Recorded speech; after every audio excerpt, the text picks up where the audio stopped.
நம்ம அண்ணனுக்கு பல்வேறு சொல்றாங்களே ஆஃபர்லாம் கொடுத்தாங்க. 50-50, நீங்க 90 நான் 90, நீங்க முதலமைச்சர் 2.5 வருஷம் நான் முதலமைச்சர் 2.5 வருஷம், எல்லா ஆஃபரும் கொடுத்தாங்க. அப்ப அண்ணன் சொன்ன ஒரே வார்த்தை எங்க கிட்ட, வண்டியில உக்காந்துட்டு டக்குன்னு டிரைவரை பார்த்து மேல வந்து கிளாஸ் ஓபன் பண்ணுங்கன்னு சொன்னாங்க. எனக்கு அப்பையும் என்ன அண்ணன் காத்து வாங்கறதுக்கு பண்றாரா அப்படின்னு நினைச்சேன். அப்புறம் ஒரு குரல் வந்துச்சு, என்ன அர்ஜுன் ஆரம்பிச்சிடலாமா இங்க இருந்தே அப்படின்னு கேட்டாங்க. என்ன பண்ணா சிபிஐ ஆபீஸ்குள்ள இருந்தே மேல எந்திரிக்கிறாரு. அண்ணனுக்கு தைரியம் இருக்கு, அது வேற மாதிரி தைரியம். அப்ப எந்திரிச்சு அந்த கேட்டுக்கு வெளியே வந்து மேல பார்த்துட்டு அங்க 2000 பேர் நான் கையை காமிச்சிட்டு பத்திரமா இறங்கிட்டு, இது போதுமா அப்படின்னு கேட்டார். அக்கா கனிமொழியை திட்டுவாங்க, ஏன் ஒரு பெண்ணு தான் அந்த இடத்துக்கு போகணுமா? என்னோட சொந்த தங்கையா இருந்தா ஒரு ஆண் போகக்கூடாதா? எங்கே போனார் முதலமைச்சர் மு.க. ஸ்டாலின் அவர்கள்? அதுக்கு மேல என்ன வேலை இருக்கு உங்களுக்கு? எங்கே போனார் துணை முதலமைச்சர் உதயநிதி அவர்கள்? இதுக்கு மேல என்ன வேலை இருக்கு உங்களுக்கு? ஒரு பெண் மானகப்படுத்தப்பட்டு, ஒரு பெண் ஒட்டு துணி இல்லாம தூக்கி எரிஞ்சு, ஒரு ஊரே அன்னைக்கு 2.5 மணி நேரம் தேடி, ஒரு காவல்துறை கூட 18 மணி நேரம் அந்த ஊருக்குள்ளே போவாம, ஒரு கலெக்டர் போவாம, ஒரு எம்எல்ஏ போகாம, ஒரு கவுன்சிலர் போவாம, திமுகவுடைய அமைச்சர்கள் போவாம, முதலமைச்சரும் போல, துணை முதலமைச்சர் உதயநிதியும் போல. ஆனால் அன்னைக்கு நான் பேசிய ஒரு வார்த்தையை எடுத்துக்கிட்டு இந்த ஒரு வாரம் ஆதவர்ஜினாவை திட்டக்கூடிய இந்த திமுகவும் திமுகவுடைய ஊடகங்களும் மிகப்பெரிய அவமானப்படுத்தக்கூடியவர்கள். இதனால் தான் நான் கோவப்பட்டு முட்டாள் முதலமைச்சர் சொன்னேன். திமுக கூட்டணியில் இருக்க 22 கட்சி யார் பாதிக்கப்பட்ட பெண்ணுடைய வீட்டுக்கு போனாங்க?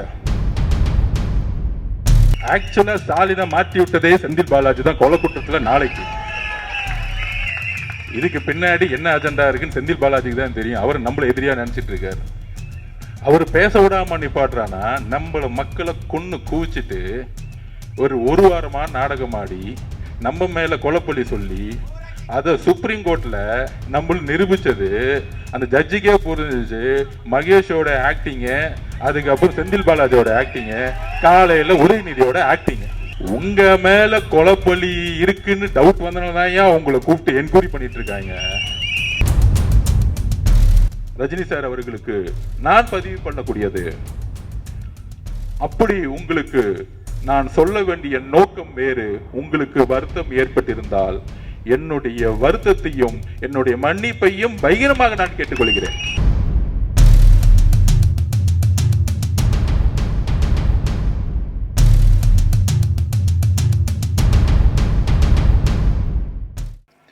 தெய்வத்தால் ஆகாத இன்னும் முயற்சிதன் மெய் வருத்த கூலி தரும். சிபிஐ என்கொயரி முடிஞ்ச உடனே அந்த சிபிஐ என்கொயரிக்கு போகும்போதெல்லாம் இந்த திமுக காரங்களாம் என்ன பண்ணுவாங்கன்னா, மீடியாவில் உட்காந்துட்டு டெல்லியில் கூப்பிட்டுட்டாங்க, அழுத்தம் கொடுக்குறாங்க, சிபிஐ மிரட்டுறாங்க அப்படின்னு ஒரு 5 நாள் பிரச்சாரத்தை உருவாக்குவாங்க. நான் உட்பட அண்ணன் நிர்மல்குமார் அவர்கள்லாம் போவோம். அண்ணன் உண்மைகளை சொல்லிட்டு வெளியே வரும் பொழுது நியூஸ் ஒன்று வந்துச்சு. தமிழ்நாட்டில் தேர்தல் கமிஷன் நோட்டிஃபிகேஷன் அனௌன்ஸ் பண்ணிட்டாங்க, தேர்தல் அனௌன்ஸ் பண்ணிட்டாங்க. தமிழ்நாடு மட்டும் இல்லை, 5 மாநிலங்களில். அன்னைக்கு 5 மணிக்கு மாடல் கோட் ஸ்டார்ட் ஆயிடுச்சு. மாடல் கோட் ஸ்டார்ட் ஆயிடுச்சுன்னு என்ன தெரியுமா அர்த்தம்? தெரியுமா உங்களுக்கு? அதாவது பிரச்சாரத்தை எந்த தலைவர் எங்க வேணா ஸ்டார்ட் பண்ணலாம். அப்புறம் 4.25 வருஷம் இல்லை, 4 வருஷம் 11 மாசம் பொம்மை முதல்வராக திரு மு.க. ஸ்டாலின் அவர்கள் இருந்தார். இன்னைக்கு உண்மையாலே பொம்மை முதல்வர் அவர். ஏன்னா மாடல் கோட் வந்துருச்சு. முதல்வர்னு சொல்லலாம், ஆனா பேனா வச்சு சைன் பண்ண முடியாது. அதுக்கு முன்னாடி சைன் போட்டாங்க, அவர் மருமகனும் மகனும் சைன் போட்டுட்டு இருந்தாங்க. அதனால தான் பொம்மை முதல்வர்னு சொல்லுவோம். என்ன அது ஒரு குடும்ப ஆட்சி. குடும்ப ஆட்சியோட நோக்கம் என்னன்னா, ஸ்டாலின் சார் டாக்ஸ் எல்லா இடத்துலையும் 30% கமிஷன் அடிச்சு கரப்ஷன் பண்றது மட்டும்தான். அப்ப அந்த சிபிஐ என்கொயரி முடிஞ்ச உடனே வெளியே வரும்போது நான் பின்னாடி தான் உக்காந்துட்டு இருந்தேன். எல்லாத்துக்கும் பதில் சொல்லணும்ல, நம்ம தலைவர் நிறைய பேச மாட்டார். அப்படி சிபிஐக்குள்ள ஃப்ரெண்ட்ஸில் உக்காந்துட்டு வெளியே ஒரு 2000 பேர் நிற்கிறாங்க. எங்கிருந்து வந்தாங்கன்னு தெரியல, டெல்லியில் உட்காந்துட்டு இருக்காங்க. திடீர்னு என்ன தெரிஞ்சதுன்னு தெரியல, அந்த ராயப்பன் படத்தில் சொன்னார் பாருங்க, அதே மாதிரி டிரைவரை பார்த்து அப்புறம் திரும்பி இப்போ பின்னாடி உட்காந்து ஒரு வார்த்தை சொன்னார். நான் சொன்னேன் சிபிஐ என்கொயரி போய் முடிச்சுட்டு லிஃப்டில் வரும்போது, அண்ணா எலெக்ஷன் கமிஷன் நோட்டிஃபிகேஷன் பண்ணிட்டாங்க, தேர்தல் ஏப்ரல் மாதம் 23 அப்படியே அமைதியாக கேட்டுக்கிட்டு இருந்தார். வண்டியில் உக்காந்துட்டு டக்குன்னு டிரைவரை பார்த்து மேலே வந்து கிளாஸ் ஓப்பன் பண்ணுங்கன்னு சொன்னார். எனக்கு அப்பையும் என்ன அண்ணன் காத்து வாங்கிறதுக்கு பண்றாரா அப்படின்னு நினைச்சேன். அப்புறம் ஒரு குரல் வந்துச்சு, என்ன அர்ஜுன் ஆரம்பிச்சிடலாமா இங்க இருந்தே அப்படின்னு கேட்டாரு.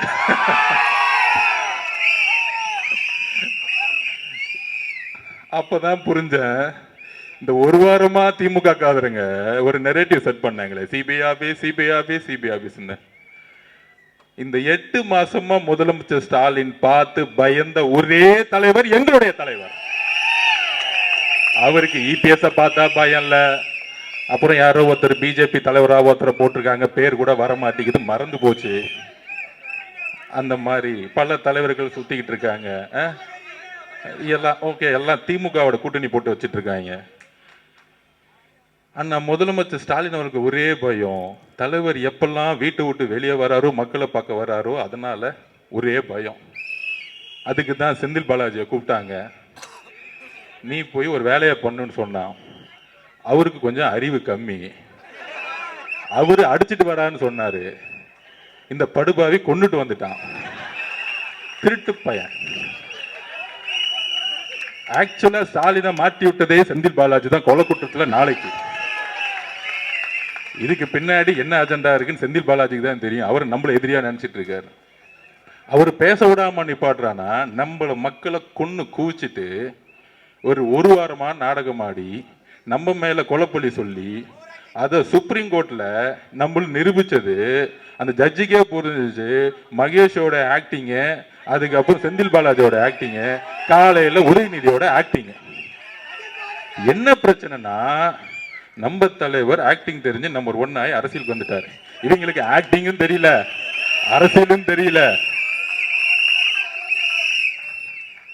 என்ன பண்ணணும் தெரியல. இதுதான் பிரச்சனை. ஏதாவது ஒண்ணுல எக்ஸ்பர்ட்டா இருந்தா பரவாயில்ல, எதுலயுமே இல்ல. மூளையில என்ன இருக்குன்னு தெரியல, பிறக்கும் போதே களிமண்ணு மட்டும்தான் பெற்று வச்சிருக்காங்கன்னு தெரியல. சரி, அதை விடுங்க, நம்ம அந்த விமர்சனக்குள்ள போக வேணாம்.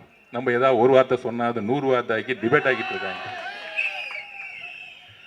அப்ப இந்த கொலையை செஞ்ச பிறகு நம்ம மேல கொலைப்பள்ளி சொல்லி இன்னைக்கு பாருங்க, நம்ம அண்ணன் செந்தில் பாலாஜி அண்ணன் என்கொயரி போயிருக்காரு. உங்க மேல கொலைப்பள்ளி இருக்குன்னு டவுட் வந்தனாலதான் உங்களை கூப்பிட்டு என்கொயரி பண்ணிட்டு இருக்காங்க.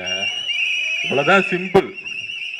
அப்ப போலீஸும் அவங்க கிட்ட இருக்கு, ஜட்ஜு அவங்க கிட்ட இருக்கிறாரு. 1 நம்பர் கமிஷன் போட்ட ஜட்ஜு அவங்க இப்படி எல்லாம் ஏமாத்தி நம்ம மேல கொலைப்பள்ளி சொன்னாங்க. போட்டு நம்ம மேல ஒரு SOP போட்டாங்க, Stalin procedure code. Stalin SOP போட்டு முடிச்சிட்டான், ஸ்டாலின் ஆப்ரேட்டிங் ப்ரொசீஜர். அப்ப அதை போட்டுட்டு என்ன பண்ணாங்க, தமிழக வெற்றி கழகத்துக்கு மட்டும்தான் கூட்டம் வரும். உடனே சொல்றாங்க, அது என்ன தமிழக வெற்றி கழகம் மட்டும் கூட்டத்தை கண்ட்ரோல் பண்ண முடியல அப்படின்னு ஒரு பிரச்சாரமா. யாரு கூட இருக்கக்கூடிய வித்வான்கள் நல்லா வித்வானம் பண்ணுவாங்க, காசை வாங்கிட்டு டக்க டக்க டக்க டக்க டக்குன்னு அடிச்சுட்டே இருப்பாங்க. டிவியில் வைக்காது, இதுதான் டிபேட்டே. ஆனா மக்கள் 5% எவரும் நியூஸ் சேனல் பாக்குறதே கிடையாது. திமுக காரங்க மட்டும் பார்த்து பார்த்து பார்த்து ஆஹா சூப்பர்ப்பா, நல்லா பேசுறாருப்பான்னு நல்ல காசை கொடுத்து வாங்க என்ஜாய் பண்ணிட்டு இருப்பான். அப்ப இந்த கொலைப்பள்ளியை சுமத்தினாங்க, SOP போட்டாங்க. நம்ம கிட்ட என்ன கூட்டத்தை கட்டுக்கடங்காத கூட்டத்தை கண்ட்ரோல் பண்ண முடியல. இப்ப ஒரு திருச்சியில மாநாடு பண்ணாங்களே, பெரிய மாநாடு. அந்த மாநாடு பேர் என்ன தெரியுங்களா? வேவ் ஸ்டாலினா. அதுவும் நம்மளை பார்த்து காப்பி. வேவ்னு என்ன தெரியுங்களா? மக்கள் கூட்டம் அலையலையா வருது. எல்லாம் 300 ரூபாய் கூட்டிட்டு வந்து பஸ் டிரான்ஸ்போர்ட்ல உட்கார வைக்கல. எங்கேயா வேவ் வரப்போகுது உங்களுக்கு? 22 கட்சி கூட்டணி வச்ச உங்களுக்கு மக்களே வரலன்னா அந்த கூட்டணி கட்சிகள் தவிர எவனும் கட்சி தலைவர்கள் தவிர யாரும் ஓட்டு போட போறது இல்லை. இதுதான் அரசியல், இதுதான் தேர்தல் அரசியல். மக்கள் உங்கள் மேல் நம்பிக்கை இருந்த பிறகு கூட்டணி கட்சியில் இருக்கிற தொண்டர்கள் எப்பயும் உங்க மேல வந்து நம்பிக்கை இழந்துட்டாங்க. சரி, அப்படிலாம் இருக்கும் பொழுது நம்ம என்ன பண்ணோம் அப்படின்னா, கூட்டம்லாம் இவங்களுக்கு வராது, மக்கள் தோணிச்சிட்டாங்க. அப்ப என் மேல இப்ப வந்து ஒரு விமர்சனம் வருது. அந்த விமர்சனத்துக்கு ஜனநாயக பூர்வமாக பதில் சொல்லக்கூடிய இடத்துல இருக்கும். நம்ம ஒன்றும் பிறப்பால் முதலமைச்சர் ஆகிறோம் இல்லையே, பிறப்பால் துணை முதலமைச்சர் ஆகிறோம் இல்லையே, என்ன கேள்வி கேட்டா நீ கேள்வி கேட்பியா அப்படின்னு முடக்கக்கூடிய இடத்துல நம்ம இல்லை. நம்ம ஒரு சாமானிய கட்சி, இன்றைக்கும் ஒரு சாமானியனாக நம்ம இருந்துகிட்டு இருக்கோம். அதிகாரத்தில் இருந்து இன்றைக்கும் பேசவில்லை. ஆனால் எங்கு ஆதிக்கம் இருக்கிறதோ அங்கு முதல் குரல் டிவி கேளந்து ஒலிக்கும். இதுதான் எங்களுடைய கட்சி. அப்படி சிபிஐல என்கொயரி முடிஞ்ச உடனே பிரச்சாரத்தை அப்படி மேல எந்திரிச்சார். டைவர்ட் ஆயிட்டேன்னு நினைக்கிறேன். இதுதான் நம்ம பிரச்சனை. அவ்வளவு கோவம் உள்ள இருக்கு. அப்ப மேல எந்திரிச்சாரு. அப்படி எந்திரிச்சு மேல நின்று ஆரம்பிக்கலாமான்னு கேட்டாரு. அப்படி மேல எந்திரிச்சு என்ன பண்ணாருன்னா சிபிஐ ஆபீஸ்குள்ள இருந்தே மேல எந்திரிக்கிறாரு. அண்ணனுக்கு தைரியம் இருக்கு, அது வேற மாதிரி தெரியும். அப்ப எந்திரிச்சு அந்த கேட்டுக்கு வெளியே வந்து மேல பார்த்துட்டு அங்க 2000 பேர் நான் கையை காமிச்சிட்டு பத்திரமா இறங்கிட்டு, இது போதுமா அப்படின்னு கேட்டார். இது போதும்னு அப்படின்னு நானும் சொன்னேன். அப்ப இன்னுமேட்டு இந்த எஸ்ஓபி இதெல்லாம் கிடையாது இல்ல அப்படின்னு கேட்டார். எங்க வேணா போலான்னு தேர்தல் கமிஷனோட ரூல்ஸ்ல எல்லா தலைவரும் எந்த ரோட்டுக்கு வேணா போல. நான் இன்னுமேட்டு ஒவ்வொரு நொடியும் நான் மக்கள் கிட்ட இருக்கணும், வேலையை ஆரம்பிங்கன்னு சொல்லிட்டார். கூடி சீக்கிரத்துல உண்மையான ஆலையை தமிழகம் முழுவதும் இருக்க நெடுஞ்சாலைகளை நீங்க பாப்பீங்க. மக்களுடைய கூட்டத்தை நீங்க பாப்பீங்க அவருடைய வருகையை நோக்கி வரும் பொழுது. அதுதான் பயம். சரி, டெல்லியில பிரச்சாரத்தை அண்ணன் ஆரம்பிச்சிட்டாரு. அடுத்தது மாடல் கோடு வந்துருச்சு. எங்க முதல் கூட்டத்தை போடலான்னு யோசிச்சோம். இந்த தீய சக்திக்கு முதல் காரணம் யாரு? இந்த கொடுமையான ஆட்சிக்கு முதல் காரணம் யாரு? இந்த 4.5 வருஷம் எதுவுமே செய்யாம நாடகம் ஆடி டிராமா பண்ணது யாரு? இந்த டிராமா கம்பெனியை ஒழிக்கணும்னா கொளத்தூர்ல இருந்தா முதல்ல ஆரம்பிக்கணும்.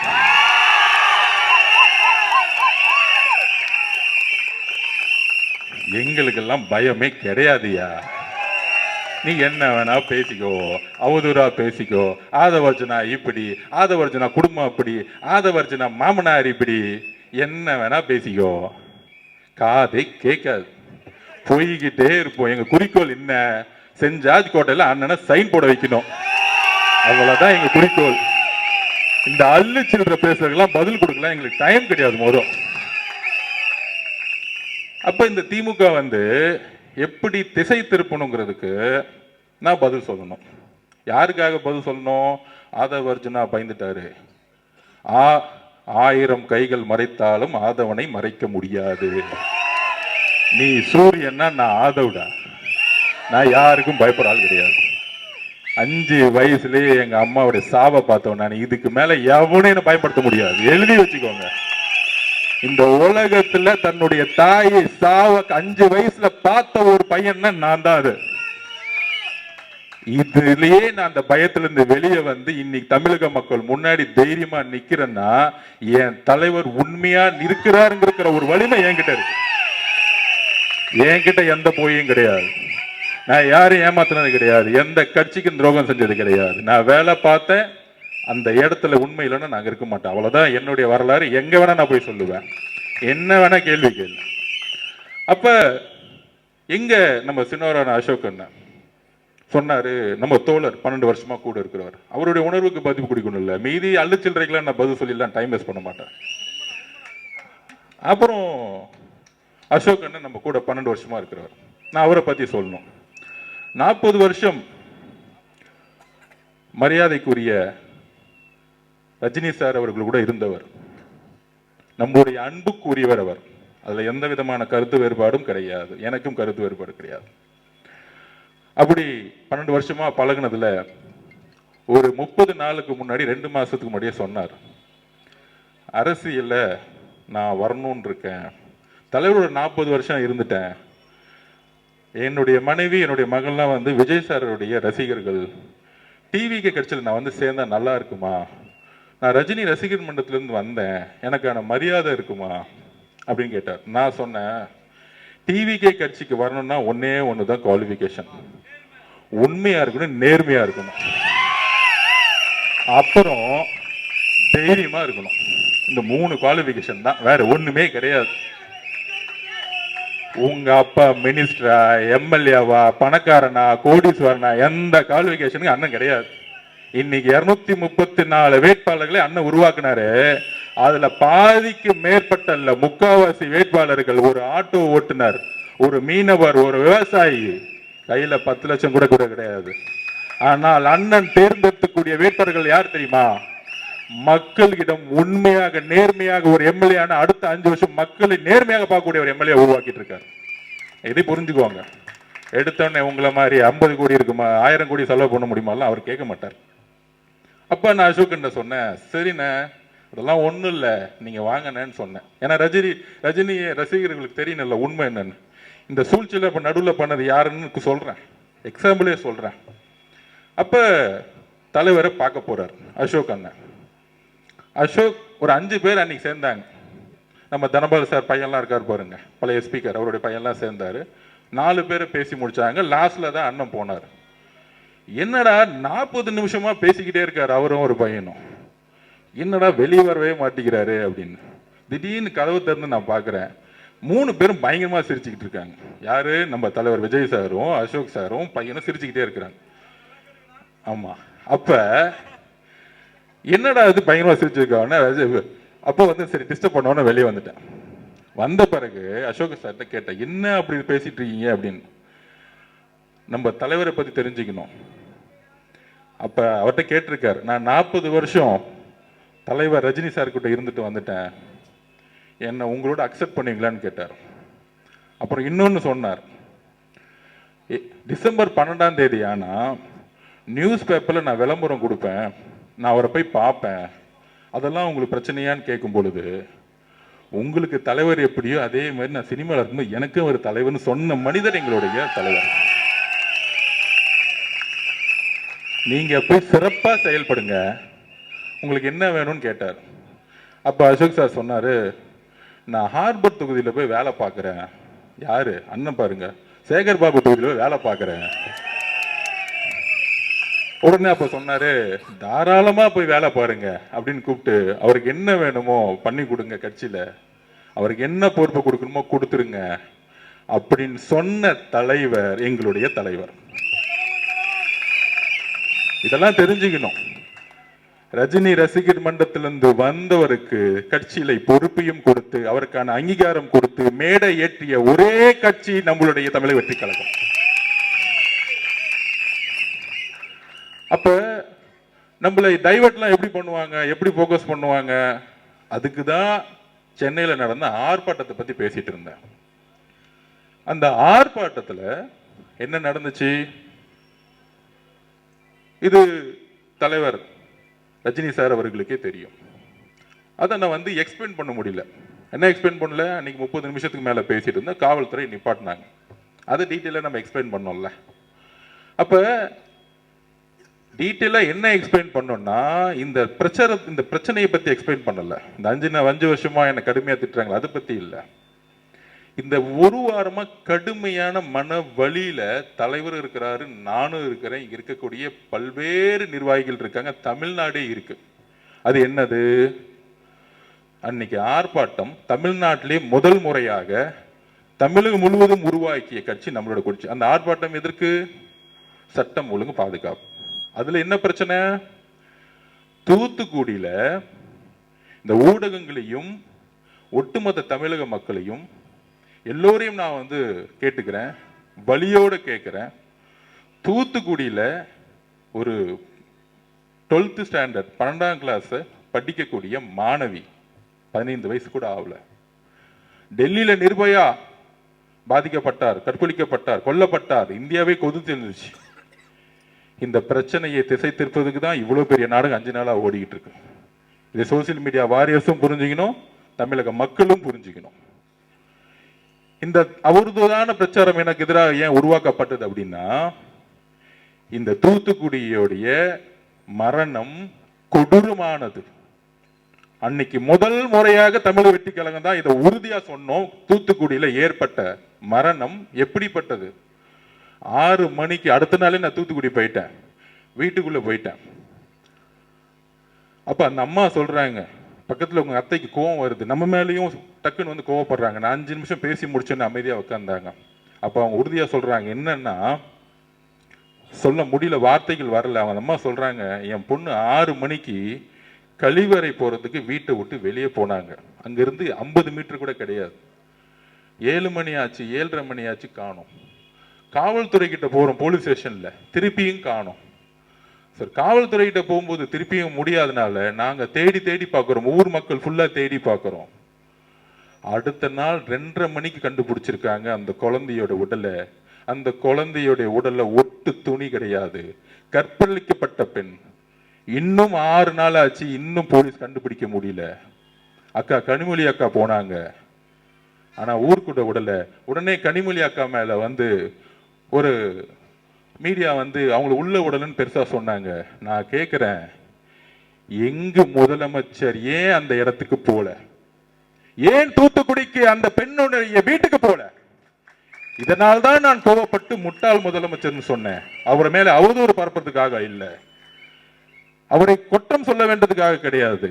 ஒரு வழி, என்னுடைய வீட்டில் என் தங்கைக்கு இந்த உணர்வு ஏற்பட்டால் ஒரு அண்ணனாக என்ன கோபமோ அந்த கோபம் எனக்கு உண்மையிலே ஏற்பட்டது. அன்னைக்கு என்னுடைய பேச்சு கோபத்தில் வந்த வெளிப்பாடு, என்னோட உணர்விலிருந்து ஏற்பட்ட வெளிப்பாடு. அதனாலதான் அடுத்த நாளே 9 மணிக்கு நான் கிளம்பி வந்து தூத்துக்குடிக்கு போனேன். அதை கேட்கும் பொழுது இது அரசியல் அல்ல, நாம் எங்க வாழ்ந்துகிட்டு இருக்கோம், என்ன அரசியல் உருவாக்கிட்டு இருக்கோம். அக்கா கனிமொழியை திட்டுவாங்க, ஏன் ஒரு பெண்ணு தான் அந்த இடத்துக்கு போகணுமா? என்னோட சொந்த தங்கையா இருந்தா ஒரு ஆண் போக கூடாதா? எங்கே போனார் முதலமைச்சர் மு க ஸ்டாலின் அவர்கள்? அதுக்கு மேல என்ன வேலை இருக்கு உங்களுக்கு? எங்கே போனார் துணை முதலமைச்சர் உதயநிதி அவர்கள்? இதுக்கு மேல என்ன வேலை இருக்கு உங்களுக்கு? ஒரு பெண் மானகப்படுத்தப்பட்டு, ஒரு பெண் ஒட்டு துணி இல்லாம தூக்கி எரிஞ்சு, ஒரு ஊரே அன்னைக்கு 2.5 மணி நேரம் தேடி, ஒரு காவல்துறை கூட 18 மணி நேரம் அந்த ஊருக்குள்ளே போவாம, ஒரு கலெக்டர் போவாம, ஒரு எம்எல்ஏ போகாம, ஒரு கவுன்சிலர் போவாம, திமுகவுடைய அமைச்சர்கள் போவாம, முதலமைச்சரும் போல, துணை முதலமைச்சர் உதயநிதியும் போல. ஆனால் அன்னைக்கு நான் பேசிய ஒரு வார்த்தையை எடுத்துக்கிட்டு இந்த ஒரு வாரம் ஆதவர்ஜினாவை திட்டக்கூடிய இந்த திமுகவும் திமுகவுடைய ஊடகங்களும் மிகப்பெரிய அவமானப்படுத்தக்கூடியவர்கள். ஆதவர்ஜினா இதுக்கு வைக்கப்பட வேண்டியதில்லை. நான் எதற்கும் தைரியமானவன், எதற்கும் பயப்படாதவன். அச்சமில்லை, அச்சமில்லை, அச்சம் என்பதில்லையே. உச்சி மீது வான் இருந்து வீடு இருந்த போதிலும் அச்சமில்லை, அச்சம் என்பதில்லையே. 12 வயசுல படிச்சவன் பாரதியார் கவிதைய. உங்களுடைய தவறுகளை நாங்கள் உறுதியாக உண்மையாக எடுத்துரைத்துக் கொண்டே இருப்போம். இதுக்கு டிவிக்கு தவிர வேற எந்த கட்சியும் போல. எங்க போனது? திமுக கூட்டணியில் இருக்க 22 கட்சி யார் பாதிக்கப்பட்ட பெண்ணுடைய வீட்டுக்கு போனாங்க? அந்த அம்மா கிட்ட பேச போனாங்களா? அந்த அம்மாவோட கோரிக்கை என்ன தெரியுமா? கடைசி நிமிஷத்துல இதை யாரு செய்தார்களோ அவர்களை இந்த சமூகத்தின் முன்பு நிறுத்துங்கள், அவர்களுக்கு தண்டனை வாங்கி கொடுங்கள். ஏனென்றால் என்னுடைய பெண் குழந்தை போல இன்னொரு பெண் குழந்தைக்கு தமிழ்நாட்டில் இந்த நிலைமை ஏற்படுத்த கூடாது சொன்னவர் என்னுடைய அம்மா.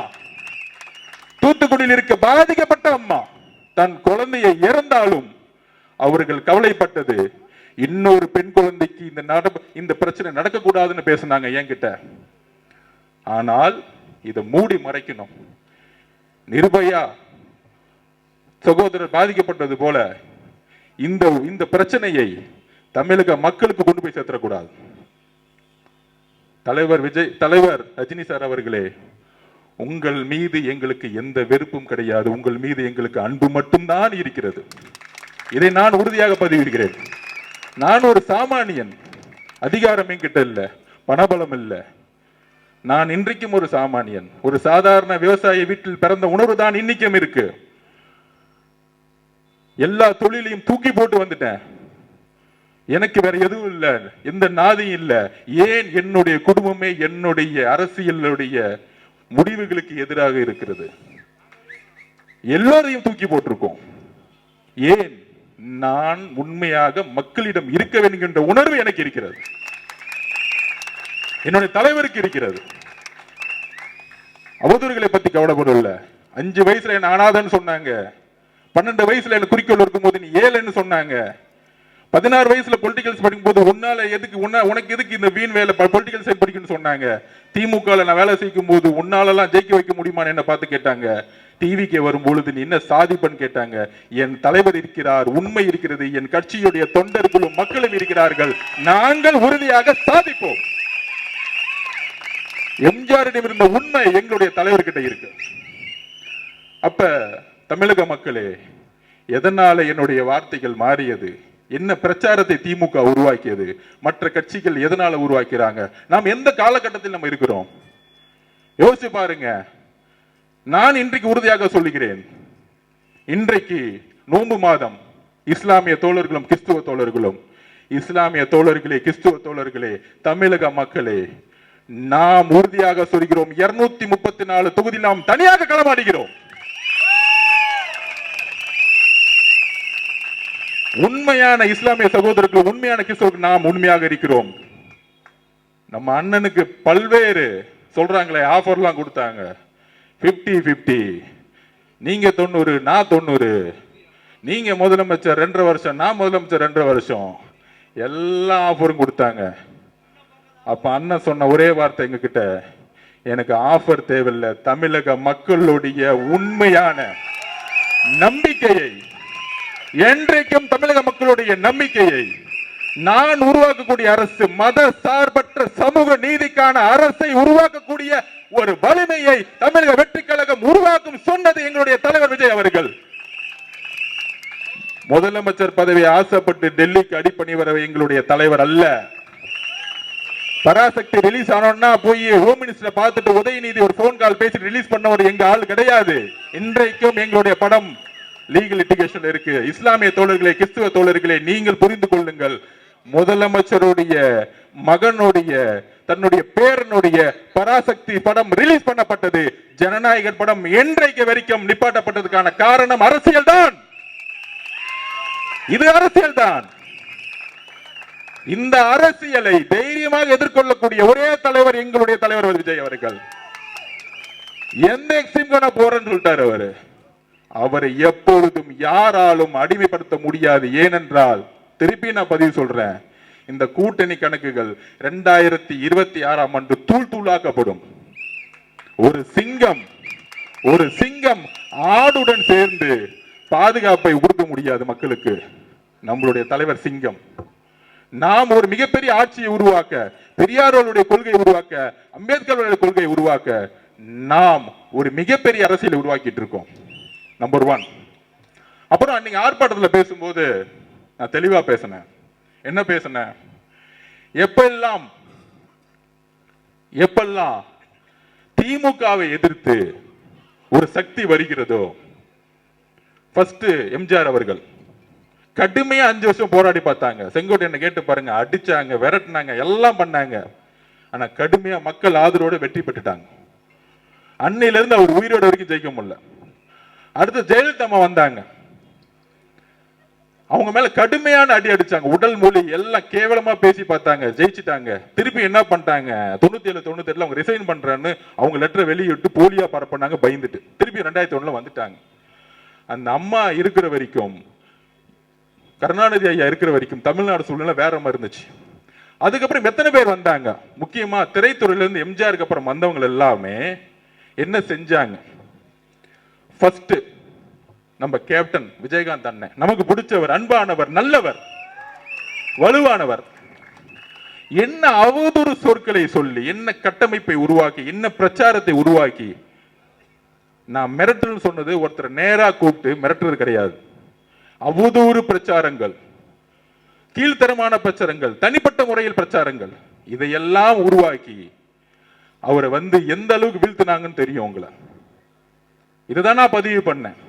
அதுக்கப்புறம் பாசமிகு நம்மளுடைய ரஜினிகாந்த் சார் அவரும் கட்சியை உருவாக்குன்னு சொல்லும் போது நான் தேர்தலில் வேலை பார்த்தேன். அப்ப நாங்க வந்து சர்வே எடுப்போம். சர்வே எடுக்கும் பொழுது அவர் கட்சி ஆரம்பிக்கணும்னு சொன்ன உடனே காமிச்சது 18%. நான் உண்மையை சொல்றேன், எடுத்த உடனே 18% காமிச்சிச்சு. அது அவருக்கு தெரியுமான்னு தெரியல. அப்ப நான் களத்துல வேலை பார்த்துட்டு இருக்கேன். இப்ப 18% எடுத்த உடனே திமுக பயம் வந்துருச்சு. அப்ப என்ன மாதிரி போலி கருத்துக்களை உருவாக்கணும், இதைதான் நான் மிரட்டல்னு சொன்னேன். அவரை கூப்பிட்டு மிரட்டினாங்க, அந்த குடும்பம் வந்து செஞ்சுச்சு, இதுக்கான அர்த்தம் இல்லை. என்ன மாதிரி பிரச்சாரத்தை உருவாக்குவது, என்ன மாதிரி அவதூறு சொற்களை உருவாக்குவது.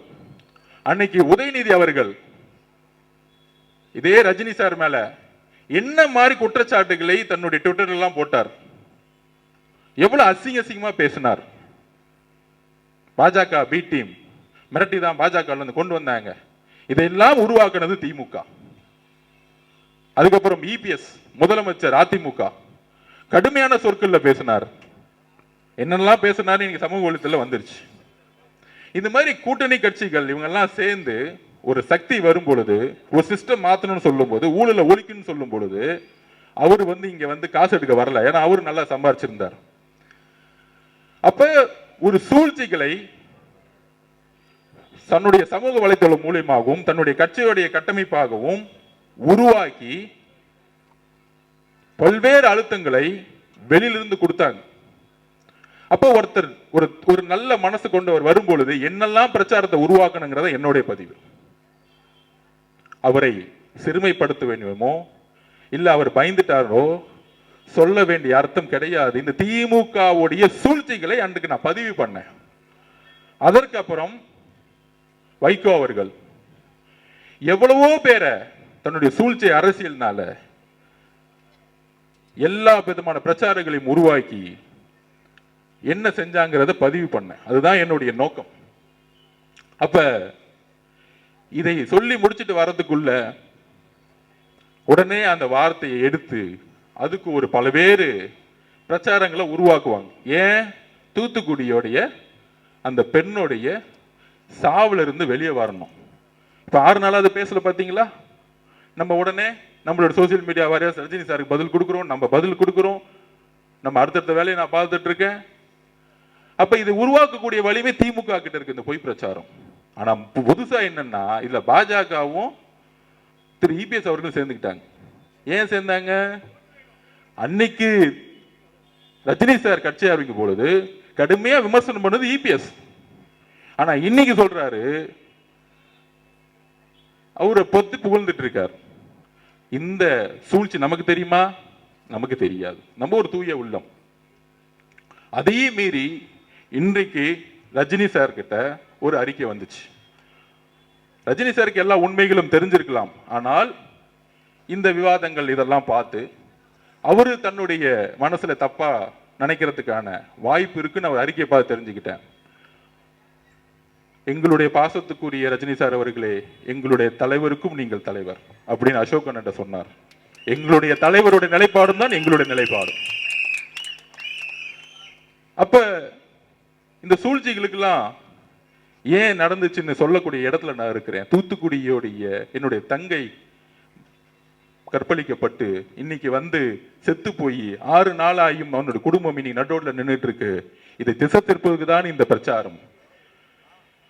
இந்த திசை திருப்பிலிருந்து இதுக்கான விஷயத்தை நான் பதிவு பண்ணணும்னு நினைச்சேன். அதான் இன்னைக்கு பதிவு பண்ணேன். இந்த கடிதத்தில், இந்த அறிக்கையிலிருந்து பாசத்துக்குரிய ரஜினி சார் அவர்களுக்கு நான் பதிவு பண்ணக்கூடியது, அப்படி உங்களுக்கு நான் சொல்ல வேண்டிய நோக்கம் வேறு, உங்களுக்கு வருத்தம் ஏற்பட்டிருந்தால் என்னுடைய வருத்தத்தையும் என்னுடைய மன்னிப்பையும் பகிரமாக நான் கேட்டுக்கொள்கிறேன். ஏனென்றால் என்னுடன் நீங்கள் வயதில் மூத்தவர், அதற்கான தார்மீக கடமை இருக்குது. நான் வேற யாருக்கும் பதில் கொடுக்கறதுக்கு நான் இங்க வரல. அவருடைய அறிக்கையை படித்தேன். அவருக்கு ஒரு உணர்வு ஏற்பட்டிருக்குது. அந்த உணர்வுக்கு நான் மரியாதை கொடுக்கிறேன். ஆனால் இந்த திமுகவுடைய சூழ்ச்சிகள் 22 கட்சிகள் கூட்டணி உருவாக்கி திருப்பி ஆட்சிக்கு வரணும் ஒரு பொய்யான பிரச்சாரத்தை உருவாக்கப்படுகிறீங்களா? அதெல்லாம் தூக்கி எறியக்கூடிய ஒரே வலிமை நம்ம கட்சிக்கு மட்டும்தான் இருக்கு. அப்ப இந்த தூத்துக்குடி பெண்ணுடைய மரணத்திலிருந்து திசை திருப்பதுக்கான எல்லா நாடகங்களையும் உருவாக்குவாங்க. அந்த நாடகங்கள் தான் நம்ம போக்கஸ் பண்ணணும். இதை விட்டுட்டு நம்ம எங்கேயும் டைவர்ட் ஆகக்கூடாது. திமுகவுடைய சூழ்ச்சிகள், திமுகவோட தவறுகள், திமுகவோட பொய் பிரச்சாரங்கள், திமுகவுடைய எல்லா தவறுகளையும் சொல்ல வேண்டிய பொறுப்பு நம்ம கிட்ட இருக்கு. நம்ம டைவர்ட் ஆகக்கூடாது. ரஜினி சார் நீங்க அரசு இல்லை, நம்ம எதுக்கு அவரோட சண்டை போட போனோமோ, அவர்கிட்ட நம்ம எதுக்கு ஃபைட் பண்ண போறோம்? அது இல்லை நம்ம நோக்கம். என்னெல்லாம் செஞ்சாங்க, ஒரு புதிய அரசியல் கட்சி தொடங்கும் போது திமுக குடும்பம் என்னெல்லாம் பேசினாங்க, முரசொலியில இதே ரஜினிகாந்த் சாரை பத்தி என்னெல்லாம் எழுதுனாங்க, இதெல்லாம் எப்ப நடந்துச்சு? 5 வருஷத்துக்கு முன்னாடி. இன்னைக்கு ரஜினி சார் இயக்கத்துல இருந்து வந்தவருக்கு ஒரு ஹார்பர் தொகுதியில பொறுப்பு கொடுத்த வேலை பாருன்னு சொன்ன இயக்கம் டிவிக்கு. அப்ப இதற்கான விளக்கங்கள் நாம் கொடுக்க வேண்டிய இடத்துல இருக்கிறோம். ஏனென்றால் நம்மளுடைய ஒரே போக்கஸ் திமுகவுடைய சூழ்ச்சிகள். இந்த சூழ்ச்சிகளை சொல்ல வேண்டிய இடத்தில் நாம் கடுமையாக இருக்க வேண்டும். நம்முடைய பிரச்சாரம் எப்பொழுதும் திசை திரும்பக்கூடாது, வேற எப்பயும் திசை திரும்பக்கூடாது. நம்மளுடைய நோக்கங்கள் பிஜேபியோட சண்டை போடுவதா? ஆம், கொள்கை ரீதியாக நம்ம சண்டை போடுறோம், கடுமையா சண்டை போடுவோம், இல்ல காம்ப்ரமைஸே கிடையாது. இன்னைக்கு தமிழக வெற்றி கழகம் தான் கொள்கை எதிரின் முதல் நாள் டிக்ளேர் பண்ணாங்க. திமுக டிக்ளேர் பண்ண முடியுமா? திமுக முன்னாடியே, நான் திருப்பி சொல்றேன், திமுக முன்னாடியே பிஜேபி கூட சேர்ந்தது. இனிமேல் எதிர்காலத்தில் சேர மாட்டாங்கன்னு சொல்ல முடியுமா? எப்ப வேணா சேருவாங்க அதிகாரத்துக்காக. ஆனால் கொள்கை எதிரின்னு சொன்ன இயக்கம் நம்மளுடைய கட்சி. அந்த அளவிற்கு நாம் கொள்கைகளை உள்வாங்கி 234 தொகுதியிலும் உறுதியாக உண்மையாக நாம் போட்டியிடுவதற்கு எல்லா விதமான மக்கள் ஆதரவு நமக்கு இருக்கு. எந்த அழுத்தங்களும் நமக்கு கிடையாது. எந்த அழுத்தங்கள் இருந்தாலும் நாம் எதிர்கொள்வோம். இதுதான் உண்மை. அதில் மிகப்பெரிய வெற்றியும் பெறுவோம். அதனால நம்மளுடைய கொள்கைகளும் கோட்பாடுகளும் தெளிவா இருக்கு. கொளத்தூர்ல ஆரம்பிச்சு முதலமைச்சர் இங்கு தோற்கடிக்கப்படணும். முன்னாள் முதலமைச்சர் ஆக்கக்கூடிய வலிமை கொளத்தூர் மக்களுக்கு இருக்கு. மு.க. ஸ்டாலின் அவர்கள் தோக்கணும்னா முதல்ல கொளத்தூர் மக்கள் இருந்து நம்ம ஆரம்பிக்கணும். அவர் ஒண்ணு செஞ்சிருக்காரு, ஒரு உண்மையை இங்க பண்ணிருக்கிறார், வாக்குறுதி நிறைவேற்றிட்டார். கொளத்தூரை உண்மையால குளமா மாத்திருக்கிறார். மழை வரும்போது இங்க குளமாயிடும். அதனால இந்த கூட்டணி கட்சிகள் அழுத்தங்கள் இதெல்லாம் கிடையாது. நம்மளுடைய இந்த திருப்பியும் ஒரு வாரமா பாருங்க, இவங்க டெல்லியோட சேர்ந்துருவாங்களா, பிஜேபியோட சேர்ந்துருவாங்களா, அதிமுக சேர்ந்துருங்களா, எதுவுமே கிடையாது. தலைவர் நேத்து வந்தாரு, வாரும் வந்தாரு, தெளிவுபடுத்தினாரு.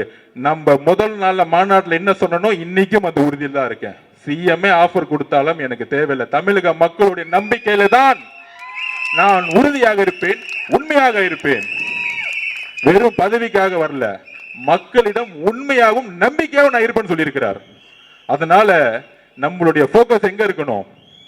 நம்மளுடைய போக்கஸ் திமுகவுடைய சூழ்ச்சிகளையும் தவறுகளையும் மக்களுடைய பிரச்சனையும் எடுத்துக்கூடிய இந்த 30 நாளும் கடுமையா நம்ம உழைக்கணும். வேற எந்த போக்கஸும் நம்ம கிடையாது, வேற எந்த ஈகோவும் கிடையாது, வேற எந்த தலையில தனக்கணமும் நமக்கு கிடையாது. இங்க நம்ம வீரன் அதெல்லாம் கிடையாது. நம்ம ஜெயிக்கணும், எலெக்ஷன்ல ஜெயிக்கணும், இந்த ஆட்சியை தூக்கி எறியணும், சென்ட் ஜார்ஜ் கட்டில உண்மையான மக்கள் ஆட்சியை உருவாக்கணும். இதுதான் நான் சொல்ல வரேன். அதனால நாம் மக்கள் ஆட்சியை நம்மளுடைய தலைவருடைய வழியில் உருவாக்குவோம். இந்த கொளத்தூர் முடிச்சுட்டு நாளைக்கு ஹார்பர்ல நம்ம அசோக் அண்ணனை வச்சு ஒரு மீட்டிங்கை போடுவோம். அடுத்து சேகர் பாபு அண்ணனுக்கு அடுத்த ஒரு மீட்டிங்ல கொஞ்சம் பதில் சொல்ல வேண்டியது இருக்கு. கூடிய சந்திப்போம். தேங்க்யூ.